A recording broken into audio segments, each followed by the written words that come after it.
자, 우리 하나님 말씀 고린도전서 1장 4절로 9절 말씀입니다.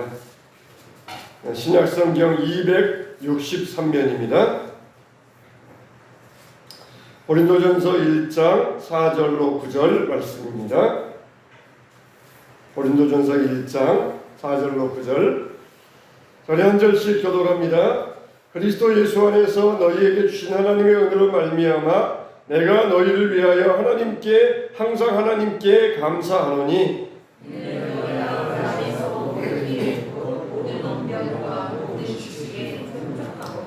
그리스도의 증거가 너희 중에 견고하게 되어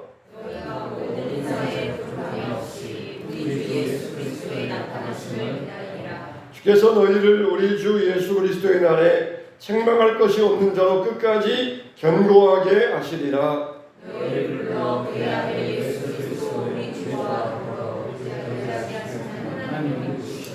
아멘.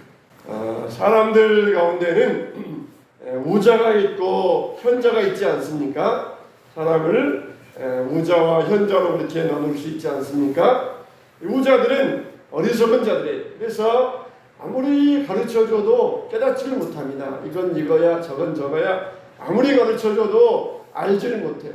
현자들은 가르쳐주면 가르쳐준 대로 잘 압니다. 그런데 현자보다 더 위에 있는 사람이 명자예요. 명자는 뭐냐면은 아직 씨를 심어서 이 싹밖에 안 나왔는데 그 싹을 보고 알아보는 사람이에요. 그런데 이 명자보다 더 위에 있는 사람이 철인이라고 합니다. 철인은 뭐냐? 씨를 심어서 아직 싹도 나지 않았는데 땅속에 있는 것만 보고도 알아보는 사람이 이 철인들이에요. 그런데 철인들보다 더 위에 있는 사람이 뭐냐? 성각자입니다. 성각자는 아직 씨도 심지 않았고 아무것도 없는데 미래를 볼 줄 아는 사람. 이게 바로 성각자들이에요. 여러분, 정말 우리가 하나님을 경외하는 것이 지혜의 근본이라고 그랬어요. 그러니까 하나님을 경외하는 것이 지혜다. 그게 아니라 지혜의 근본이라는 거예요. 적어도 현자, 깨달아주면은, 가르치면은 깨닫는 사람. 이게 바로 현자. 현자에서 시작해서 명자로, 명자에서 철인으로, 철인에서 성각자로 이렇게 올라가는데, 그게 뭐냐? 하나님의 말씀에서 시작된다는 것이에요. 세상 사람들은 다 어리석은 자들입니다. 이들에게 아무리 가르쳐줘도 하나님은 살아계신다. 하나님은 우리의 주인 되신다. 그리스도가 우리의 구세주이시다. 아무리 가르쳐주어도 깨닫지를 못해요. 그러니까 우자들, 어리석은 자들입니다. 우리가 하나님 말씀 들을 때 우리는 다 깨닫지 않습니까? 하나님이 나의 아버지이시다. 그러면은 아멘으로 받지 않습니까? 예수님이 나를 위하여 십자가에 죽어주시고 부활하시다. 그러면은 할렐루야로 받지 않습니까? 다 이게 우리가 깨닫는 자, 현자가 되기 때문에 그런 거예요. 그래서 하나님을 경외하는 것이 지혜의 근본이라고 그랬습니다. 우리가 현자가 되어서 계속해서 잘 배워야 돼요. 깨달아야 됩니다. 그래서 계속해서 그 다음 단계로 올라갈 수 있어야 돼요. 세상을 바라보면서 예수님 오실 날이 멀지 않았구나. 세상 사람들은 설마 내가 살아있을 때 세상이 끝나겠느냐 그렇게 생각하지만 우리들은 정말 세상의 모습을 바라보면서 점점 하나님 예수님 오실 날이 가까워져 오고 있구나. 이걸 깨닫는 자들이 될 수 있어야 돼. 그냥 세상 사람들이 볼 때에는 그냥 기독교는 하나의 종교에 불과합니다. 그러나 우리 기독교는 하나의 종교가 아니라 바로 진리인 것입니다. 세상의 종교들은 다 윤리와 도덕의 차원에 머물러 있어요. 그래서 성실하게 살고 착하게 살면은 천국 갈 수 있다. 그게 바로 세상의 윤리와 도덕의 차원입니다. 그러나 우리에게 기독교는 진리예요. 진리. 우리는 진리는 아는 것으로만 끝내면 안 됩니다. 우리가 복음의 내용을 다 알고 있어요. 그렇지만은 어떤 사람들은 교회 와서 설교 들을 때에는 믿음 있는 것 같지만 집에 들어가서 가만히 누워서 천장을 바라보면은 정말 하나님이 계시는가? 그런 의심이 든다고 합니다. 하나님을, 예수님을 내 인격적으로 만나서 내 마음에 모셔드리고 그리고 예수님과 하나 될 때에 복음적인 능력 있는 삶을 살게 되는 것입니다. 복음의 내용을 아는 것으로만 끝나서는 안 돼요. 그것이 나와 하나가 되어서 예수님과 연합을 이룰 때에 거기에서 능력이 나오는 줄로 믿으시기 바랍니다. 교회가 힘이 있으려면 바로 이런 능력이 있어요. 성도들이 복음과 하나가 되어서 예수님과 연합을 이루는 거기에서 교회가 능력이 나오는 것입니다. 그리스도와 연합을 이룰 때에 교회에는 능력이 있어요. 우리 신앙에는 능력이 있습니다. 이렇게 할 때에 자기를 부인하고 십자가를 지고 주님을 따라갈 수가 있는 것입니다. 그렇지 아니하고 단순히 복음을 내용적으로 알기만 하면은 이거는 종교 생활에 불과한 것이에요. 우리가 주님 앞에 내 자신을 드려야 됩니다. 그렇게 살지 못한다. 그러면은 울리는 꽹과리에 불과하다는 것이에요. 주님 정말 내 영을 새롭게 하여 주시옵소서. 내 심령의 묵은 밭을 기경해 달라고 우리는 기도해야 됩니다. 우리 기독교와 다른 종교가 다른 것이 무엇입니까? 한마디로 바로 우리가 찬양했던 것처럼 은혜입니다. 은혜. 하나님의 은혜입니다. 다른 종교에서는 다 자기들이 해야 돼. 자기들이 착하게 살아야 되고 자기들이 일해야 되고 그래야 천국 간다. 그렇게 생각을 해요. 그러나 우리는 하나님의 은혜입니다. 내 공로는 하나도 없이 오직 예수 그리스도의 은혜로 말미암아 내 모든 죄가 용서되었고 구원받았다는 것. 이게 바로 은혜라는 것이. 은혜라는 것. 그래서 다윗도 밧세바와 간음하고 우리아를 죽인 다음에 회개하는 시편 51편의 기도의 내용을 보면은 거기 보면은 다 뭡니까? 하나님의 은혜, 하나님의 자비하심, 하나님의 긍휼하심, 하나님의 자비와 긍휼 때문에 내가 여기 살게 되었습니다. 내가 구원받고 하나님의 은혜로 말미암아 하나님의 사랑을 얻게 되었습니다. 그게 시편 51편의 수많은 내용들이에요.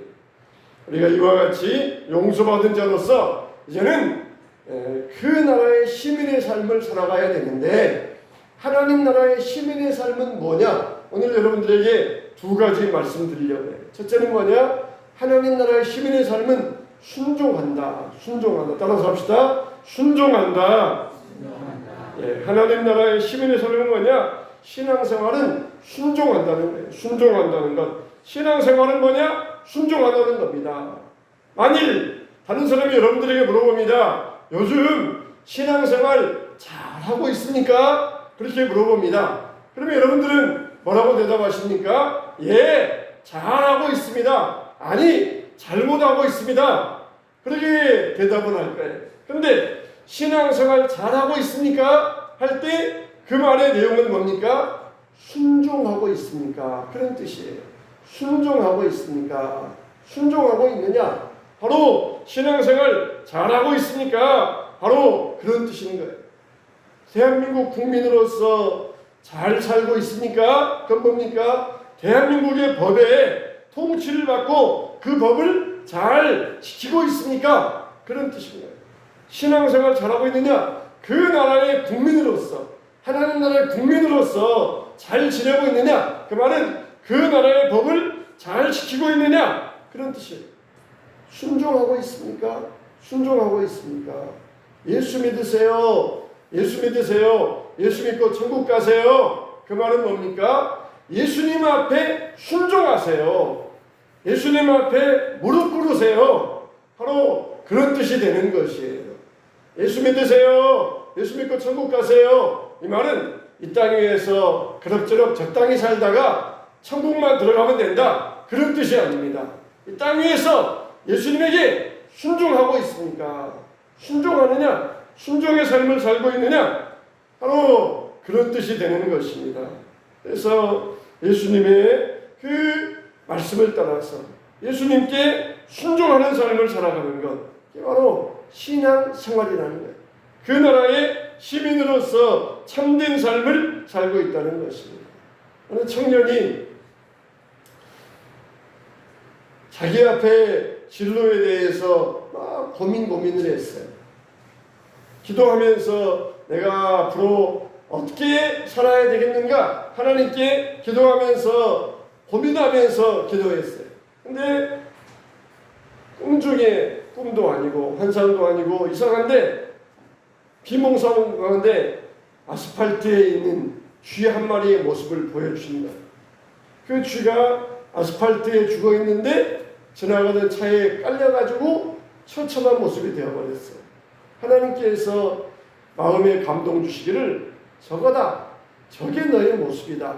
저게 너의 모습이다. 얼마나 처참합니까? 완전히 죽어있는 그런 모습.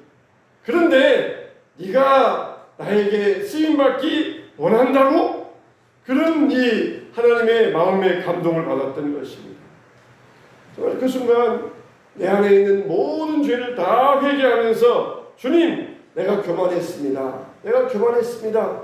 내 힘으로 하려고 하였고 내가 하고 싶어 했습니다. 이제는 정말 주님 앞에 온전히 순종하겠습니다. 주님이 동으로 가라고 하시면 동으로 가고 기와집 살라고 하면 기와집 살고 초가집 살라고 하면 초가집 살고 그러면서 내가 주님께 완전히 순종하겠습니다. 주님의 말씀에 따라 순종하겠습니다.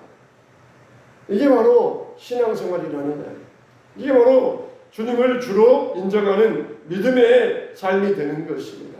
정말 신앙생활이라는 것은 내 인생의 주인이 바뀌는 거예요. 인생의 주인이 바뀌는 거예요.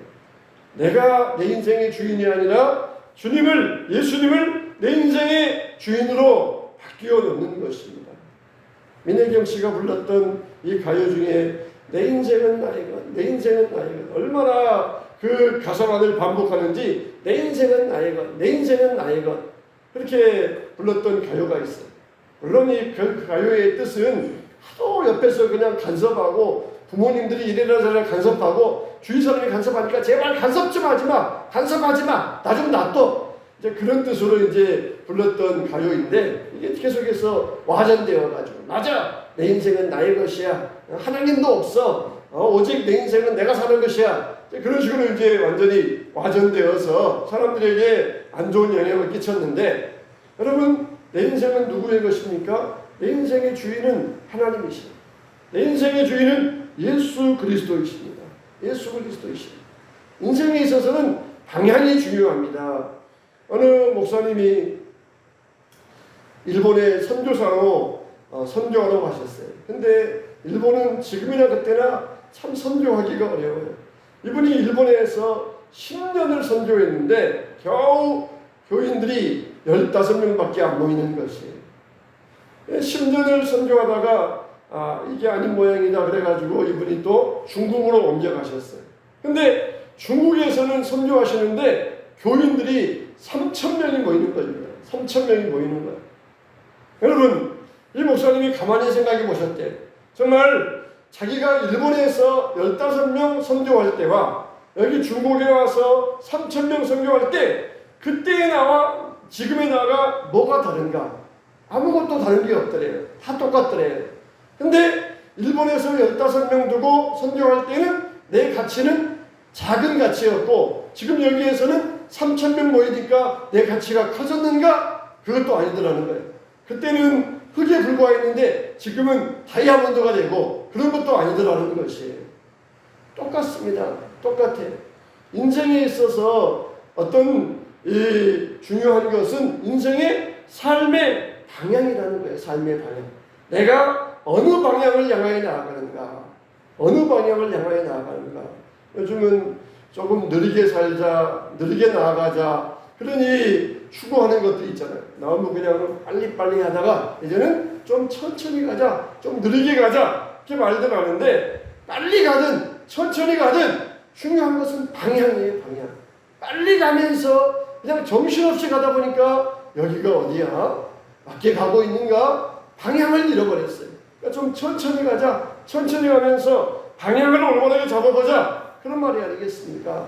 빨리 가도 천천히 가도 이 속도는 중요한 게 아니라 중요한 것은 방향이에요. 방향을 올바로 잡았으면은 얼마든지 빨리 가도 좋아요. 근데 방향을 잘못 잡았으면은 천천히 가야 됩니다. 느리게 가야 돼요. 그래야 방향을 올바르게 잡을 수 있기 때문에 그러는 것입니다. 정말 한 사람이라도 영혼을 구원하기 위해서 열매 맺는 삶을 살 수 있어야 됩니다. 모세는 어느 때가 더 같이 있었습니까? 모세는 애굽의 왕자로 살았어요. 애굽의 왕실에서 40년을 살았습니다. 모세가 애굽의 왕실에서 살아갈 때에 자기는 유대인이다, 히브리인이다 그걸 알았어요. 그래서 내가 어떻게든지 내 동족을 구원해버리라 그런 마음이 있었습니다. 그래서 애굽 사람을 죽였어요. 그러다가 그렇게 들통나가지고 광야로 도망갔습니다. 거기에서는 부하도 없고 궁전도 없고 좋은 음식도 없고 그런 곳에서 40년 동안을 목동의 생활을 했어요. 애굽의 왕자로 살 때와 미디안 광야의 목동으로 살 때와 모세가 달라졌습니까? 모세의 가치가 변화되었습니까? 똑같아요. 오히려 하나님께서는 애굽의 왕실에서 살던 모세를 사용하지 아니하시고 광야에 사는 미디안 목동의 모세를 부르시어서 이스라엘의 지도자가 되게 하셨어요. 이렇게 쓰임받다가 40년을 쓰임받다가 가나안 땅을 코앞에 두고 하나님께서 너는 여기까지다 그러면서 이 느보산에서 모세를 죽게 하셨다는 것입니다. 하나님께서 인도하시는 삶, 그게 순종하는 것, 이게 신앙의 영웅이라는 것이에요. 여러분, 우리는 어디까지가 하나님의 말씀에 순종하며 살아가고 있습니까? 세례 요한은 광야에 외치는 자의 소리로 살다가 목베임을 당했어요. 참 얼마나 억울합니까? 참 얼마나 그의 삶이 허무했겠어요. 그러나 하나님께서는 세례 요한을 사용하셔가지고 수많은 사람들을 예수님께 인도하게 만드셨던 것입니다. 이게 바로 신앙생활인 것입니다. 하나님께 순종하는 삶, 하나님께 온전히 순종하며 나아가는 삶, 그게 바로 신앙생활이라는 것입니다. 여러분, 주님 앞에 온전히 순종하시기 바랍니다. 주님 앞에 순종하며 나아갈 때 하나님께서는 우리 앞길을 잘 인도하여 주시는 것입니다. 두 번째로 신앙생활을 뭐라 그랬어요? 주님과 교제하며 성령이 인도받는 것. 이게 바로 예수님과 동행하는 이게 신앙생활입니다.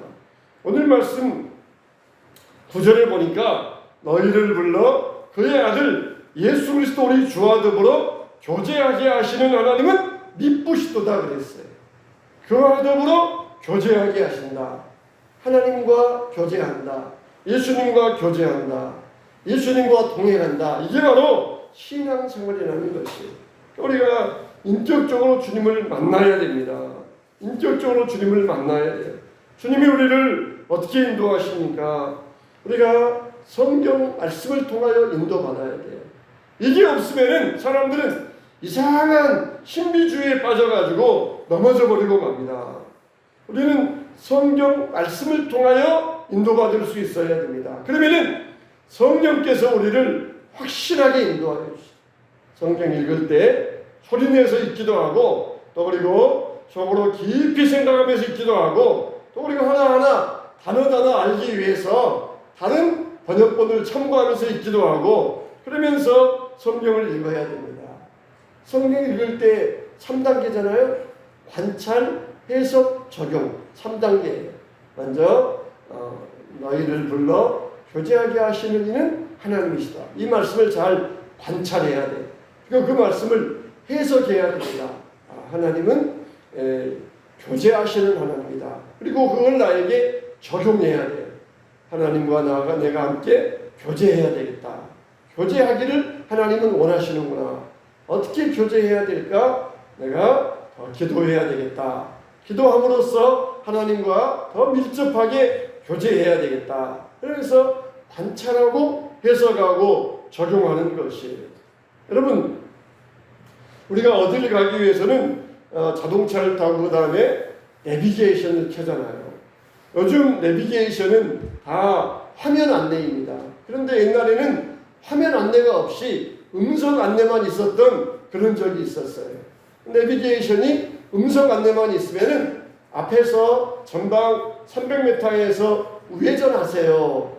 그래서 300m 갔더니 우회전해야 되는데 길이 이게 우회전 가는 길이 이 길이 있고 두 번째, 세 번째 우회전 길이 3개나 있는 것이에요. 직진길이 있고 우회전 길이 3개가 있어요. 아니 이거 우회전 길이 3개나 있는데 어느 길로 가라는 거야? 그래가지고는 거기에서 막 헤맸던 적이 있었어요.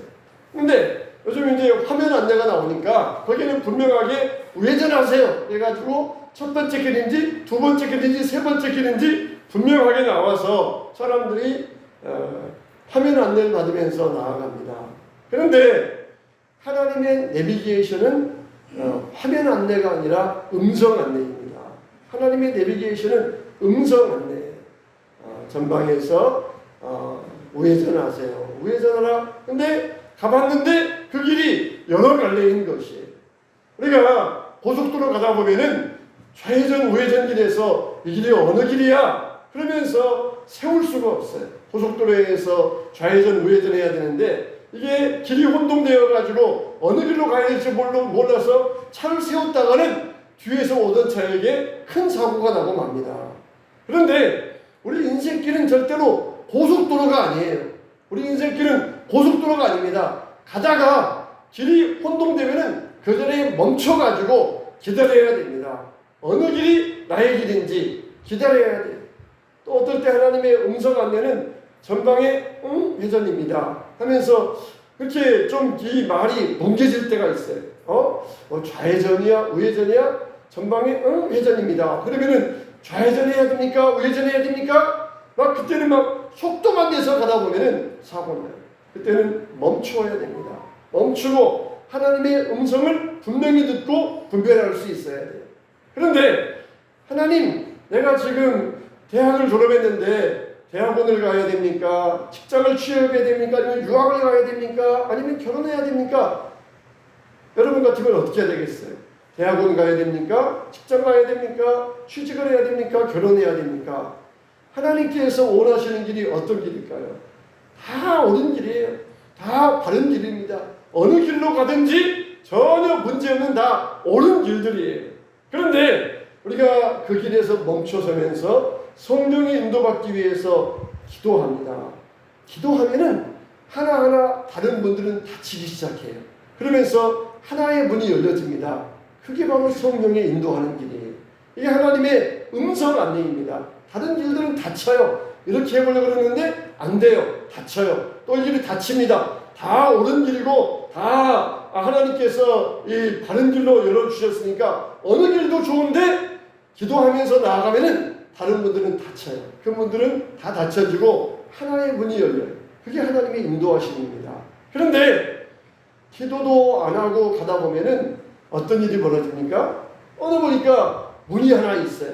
그 길을 막 들어갑니다. 근데 보니까 그게 나중에 보니까 개구멍이에요. 개구멍 조그맣게 열려있는데 그렇게 하면 안 되잖아요. 개구멍은 들어가면 안 되는데 야 저기 문이 있다. 그 길을 막 억지로 비집고 들어가요. 근데 그 길은 안 좋은 길이에요. 기도 안 하면 그런 일이 일어납니다. 이상하게 그 개구멍 그게 이상하게 보여가지고 야 저기에 내가 가야 할 길이 뭐냐면서 나 억지로 들어갔는데 그게 안 좋은 길이에요. 기도하면은 다 문들이 닫혀요. 그리고 하나님께서 열어주시고 인도하시는 길이 열려지면서 그 길로 가게 되면서 하나님의 뜻을 이루고 성령의 인도를 받게 되는 것이에요. 근데 기도도 안 하고 하나님의 길이 이 길이 모양이에요. 이 문이 열렸어요. 막 개구멍으로 들어갑니다. 이게 옳지 않은 것입니다. 멈춰서야 돼. 속도보다도 방향이 중요합니다. 멈춰서도 기도하고 하나님의 뜻이 어디 있는지 묻고 인도함 받을 수 있어야 돼요. 사도 바울도 기도하면서 선교하기 위하여서 얼마나 애를 썼습니까? 아시아 쪽으로 그렇게 가려고 그러면서 애를 썼지만 아시아의 문은 닫혔어요. 그리고 유럽의 문이 열렸습니다. 하나님은 똑같은 선교의 길이어도 하나님이 인도하시는 길이 있어요. 사도 바울이 기도도 안 하고 나는 무조건 아시아야 못 먹어도 고 그러면서 막 아시아로 가려고 했더니 아마 개구멍이 있었을 거예요. 막 개구멍으로 들어가면서 거기 가서 했다가는 실패했을 것입니다. 그런데 기도하고 하나님 앞에 기도하고 또 기도하고 하나님 인도에 들어 기도했을 때 아시아의 문은 닫히고 유럽의 문이 열려지면서 유럽에 가서 큰 역사를 이루고 하나님의 뜻을 이룰 수 있었다는 것입니다. 여러분 우리의 뜻은 무엇입니까? 하나님의 뜻을 이루어가야 되지 않겠습니까? 겨우 막 개구멍 비집고 들어가가지고 막 그냥 거기에서 이 열매도 없는 그런 인생이 아니라 하나님이 열어주시는 갈라가 길로 가서 열매 맺어야 되지 않겠습니까? 열매 맺어야 되지 않겠습니까?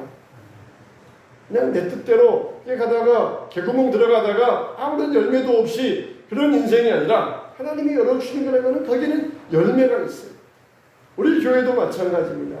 우리 교회는 지금 기도해야 될 때 하나님께서 어느 문을 닫으시고 어느 문을 열어주시는지 기도해야 될 때입니다. 하나님 앞에 인도함을 가져야 돼요. 어디로 가든지 뭐 우리가 무슨 상관 있겠어요? 우리가 어디 가서 뭐 예배 드릴 장소가 없겠습니까? 어디 가든지 우리를 위해서 뭐 우리가 예배 드릴 수 있는 그런 건물이 없겠습니까? 얼마든지 있어요. 찾다 보니까 막 여기도 있고 저기도 있고 막 여기에서도 또 오라 그러고 저기에서도 오라 그러고 막 그런 데가 얼마나 많은지 몰라요. 그러나 우리가 이때 하나님의 인도하심을 받아야 됩니다. 그러면은 다른 분들은 닫혀요. 그런데 문이 열려지는 곳이 있어요. 그곳으로 가면 하나님께서 우리에게 열매 맺게 하여 주신다는 것입니다. 여러분의 인생도 마찬가지예요. 열려진 개구멍으로 억지로 비집고 들어가면은 들어가기야 들어갈 거예요. 그러나 아무런 열매가 없습니다. 그러나 주님이 나에게 열어주시는 문으로 기도하면서 믿음으로 나아갈 때 거기에 많은 열매, 풍성한 열매를 맺게 하여 주실 줄로 믿으시기 바랍니다. 성령 안에서 이렇게 주님과 깊은 사귐을 가져야 돼요. 어떤 경우에도 우리가 주님의 음성을 들어야 돼요. 주님의 안내는 음성 안내라는 거예요. 음성 안내. 음성으로 우리를 안내하시면서 그러면서 다른 문들을 닫아주시는 너희 앞에 문이 있다. 그 문으로 들어가라. 하나님 1번 문입니까? 2번 문입니까? 3번 문입니까? 4번 문입니까? 그때 하나님은 침묵하셔요. 우리가 기도할 때 다른 문들은 다 닫아주시고 한 문을 열어주시면서 그 길로 가게 하시면서 우리를 승리하게 하시고 열매 맺게 하여 주시는 것입니다. 중요한 것은 내가 하나님의 뜻에 순종하겠습니다. 이런 기본 자세예요. 이런 자세가 되어 있으면 하나님은 내 삶 가운데서 역사하시고 간섭하여 주십니다. 정말 내 생각 때문에 이렇게 했다가 주님 뜻이 아니면 어떻게 할까? 잘못 결정하면 어떻게 할까? 이게 바로 뭐 때문입니까? 자기 인생이 실패할까 봐 두려움 때문에 그러는 거예요. 그러나 주님 앞에서 성령이 인도받으면서 기도로 나아가면 이런 두려움은 아무런 쓸데가 없습니다. 하나님 말씀 가운데서 하나님의 인도받고 성령이 인도받으면 주님은 틀림없이 우리를 열매 맺는 삶으로 인도하여 주시는 것입니다. 우리는 하나님 나라의 시민, 그 나라의 국민으로 살아가고 있어요. 신앙생활은 뭡니까? 순종하고 있느냐? 성령의 인도받고 있느냐? 이게 바로 신앙생활 잘하는 것입니다. 우리는 우자가 되어서는 안 돼요. 듣고도 깨닫지 못하는 자가 되어서는 안 됩니다. 들었으면 깨달아야 돼요. 듣고 깨닫고 가르쳐 주었으면 또 깨닫고 말씀대로 살고 듣고 깨닫고 행하는 자가 되어야 됩니다. 그래서 명자가 되고 천인이 되고 성각자가 되어서 하나님의 뜻을 알고 하나님의 길에 인도함 받을 수 있어야 될 것입니다. 이렇게 날마다 그 나라의 시민으로서 순종하고 인도함 받는 복된 삶 살게 되시기를 주님의 이름으로 축원합니다.